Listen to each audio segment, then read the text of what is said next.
How you doing? Hope you're doing well.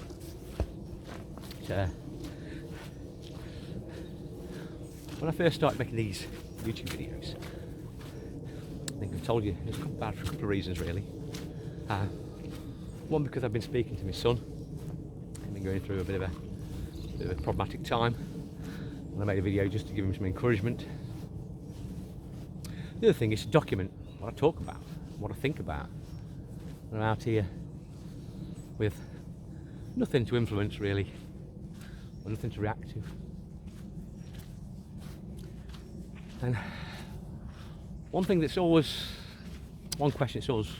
plagued me is, what would I tell my younger self, or anybody younger,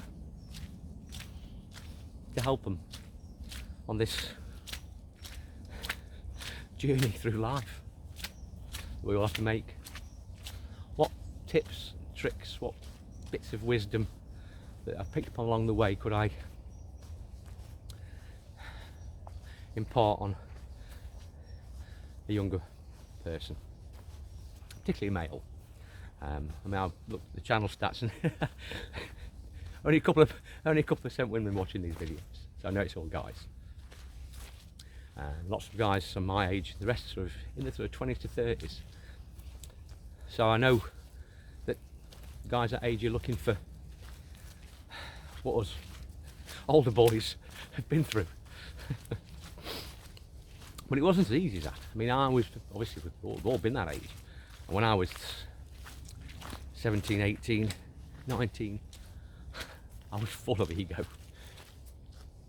Full of ego and testosterone and I suppose fear. And I did an apprenticeship, and the place I worked, you spent sort of 6 weeks in each department.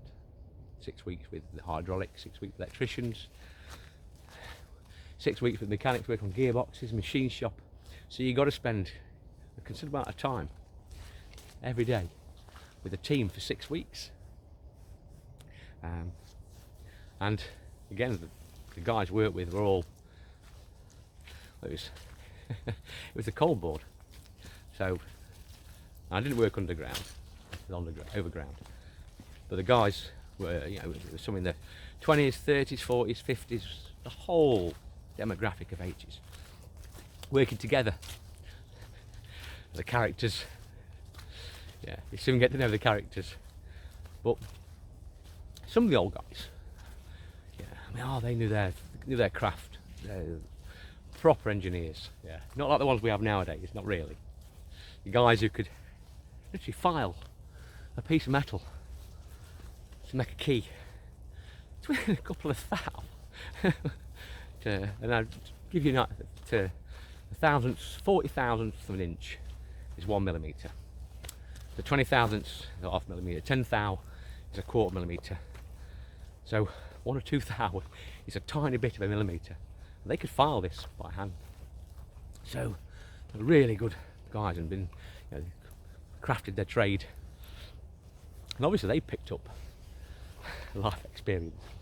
They say with 20s, 30s, 40s, 50s, all the way through. Yeah. So the guys of sort of my age now, who you'd be working with on a one-to-one basis daily for several weeks, and they'd proffer advice about things they'd been through. And I believe I was quite, even though I was full of that ego and fear, I believe that I was quite open. But even I didn't take the information and advice like I wish I had done. I wish I'd listened far more. I think I could have navigated life if I'd used some of that wisdom that I heard, that I've literally forgotten. And I know it was imparted because I remember the discussions, but I can't remember the subject matter. But these guys were trying to do what I'm doing for you. They were trying to give some of their, well, you mad, Dorothy, what are you doing? What can you smell round there? You're crazy. Come on, baby. We're trying to do what I'm doing now. Give you guys some advice.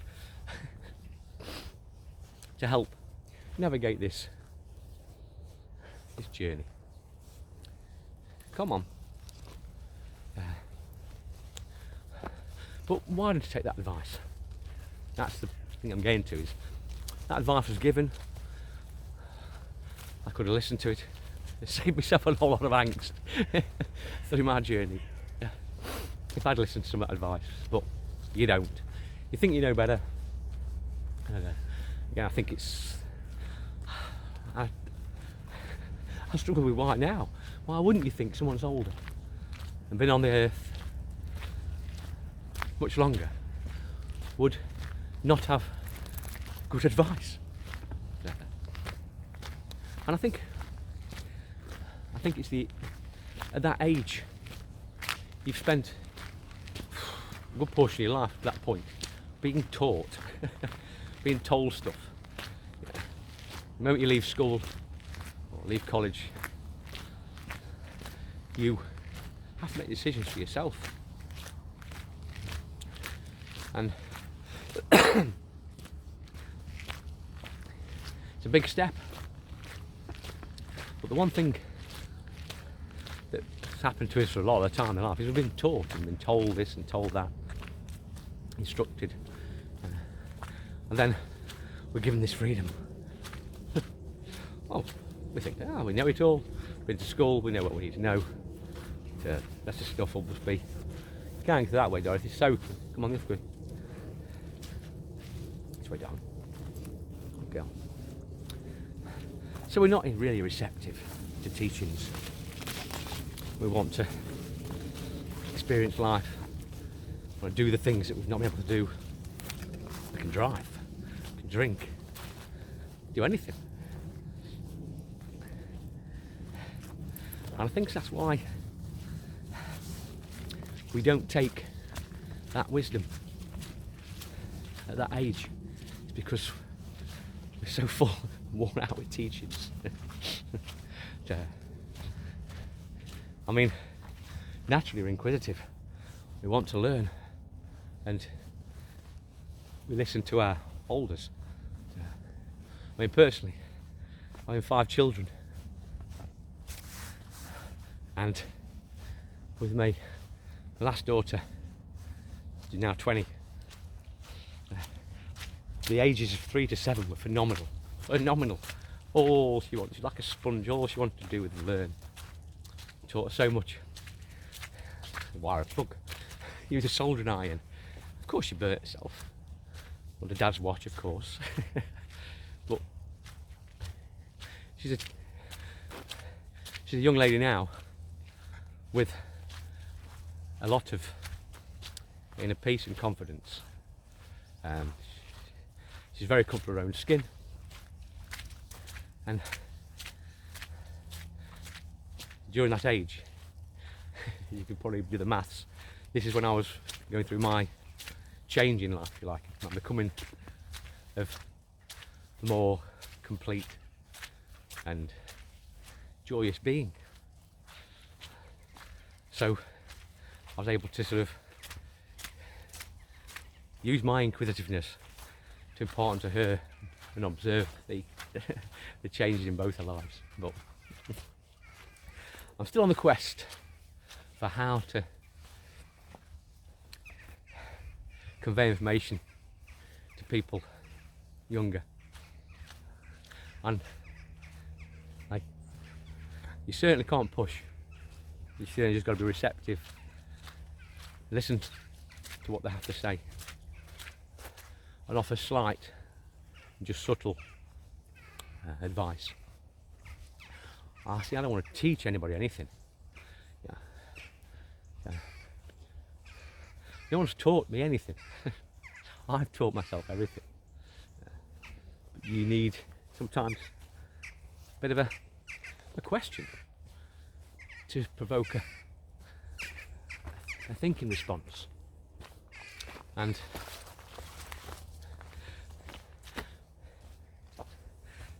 if the student's not ready, the teacher won't appear. And when the student is ready, the teacher will appear. But if I could provide one bit of advice and guidance to younger people who watch this video, is don't take it seriously. Really, don't take yourself too seriously. Don't take what others think seriously, or do. It's your life and your happiness,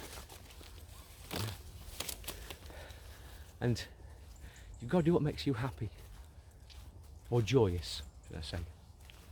What brings that smile to your heart? What makes you want to just smile and cultivate those things in your everyday life. We've had a lifetime of programming of fear and worry. You watch the TV, any TV, the news, drama, it's all there to keep you occupied and distracted from your natural joyous state, which we all are. Well, I'll keep looking for a statement or a way to explain to a younger self the one bit of advice. But for now, it is just don't take life too seriously. Just enjoy the dance and the song your world's playing. So take care for now. Have a great day. Bye bye.